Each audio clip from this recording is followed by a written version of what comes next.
সে বলটাকে এত জোরে মেরেছিল যে তা সোজা আকাশে উঠে গেল। 1 ঘন্টা পেরিয়ে গেল কিন্তু বল আর নিচে নামলো না।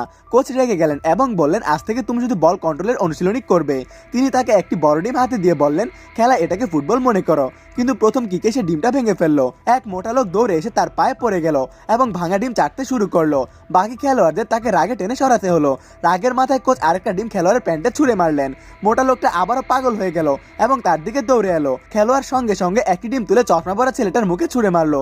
এটা ছিল ভীষণ লজ্জাজনক এক দৃশ্য। এরপর এলো নিশানা করা সেশন। কোচ দেয়ালের দিকে ইশারা করলেন, ওটাই ছিল তাদের লক্ষ্য। খেলোয়াড় কিক মারতেই দেয়ালে গর্ত হয়ে গেল আর তার কিকে মাটিও কেঁপে গেল। সেই কিকের সাথে সে একদম শক্তপোক্ত একটি সামার স্লটও করলো। কোচ তার প্রতিভা দেখে হতবাক হয়ে গেলেন। তিনি এতটাই মুগ্ধ হলেন যে আসল দলের সঙ্গে একটি ম্যাচ ঠিক করে দিলেন। ম্যাচ শুরু হওয়ার ঠিক আগে প্রতিপক্ষ দলের এক খেলোয়াড়ের পকেট থেকে কিছু যন্ত্রপাতি পড়ে গেল।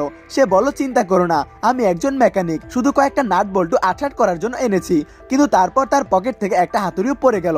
তখন ব্যাপারটা আর অদ্ভুত হয়ে গেল। ম্যাচ শুরু হতে অন্য দল প্রতারণা করতে লাগলো। তারা তাকে ফেলে দিল এবং মারধর শুরু করলো। তার বন্ধুদেরও ভীষণ মারধর করা হলো। কারো মাথায় আঘাত করা হলো, কাউকে মাটিতে ছুঁড়ে ফেলা হলো। মোটা লোকটাকে এত মারা হলো যে তার মুখ থেকে ফেনা বেরোতে লাগলো। এক খেলোয়াড় ভয়ে নিজের সাদা শর্টস ভিজিয়ে আত্মসমর্পণ করে ফেললো। সে হাঁটু গেড়ে পরে বলল, দয়া করো। কিন্তু অন্য দল হেসে তাকে একটি আন্ডারওয়্যার হাতে দিয়ে বলল, এটা মাথায় পড়ো।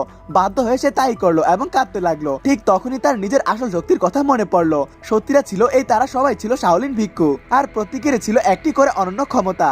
কারো মাথা এতটা শক্ত ছিল যে ধাতু তাকে আঘাত করতে পারতো না। কেউ শুধু কিক মারতো না, বরং শিল্পের মতো করে বল নিয়ন্ত্রণ করত।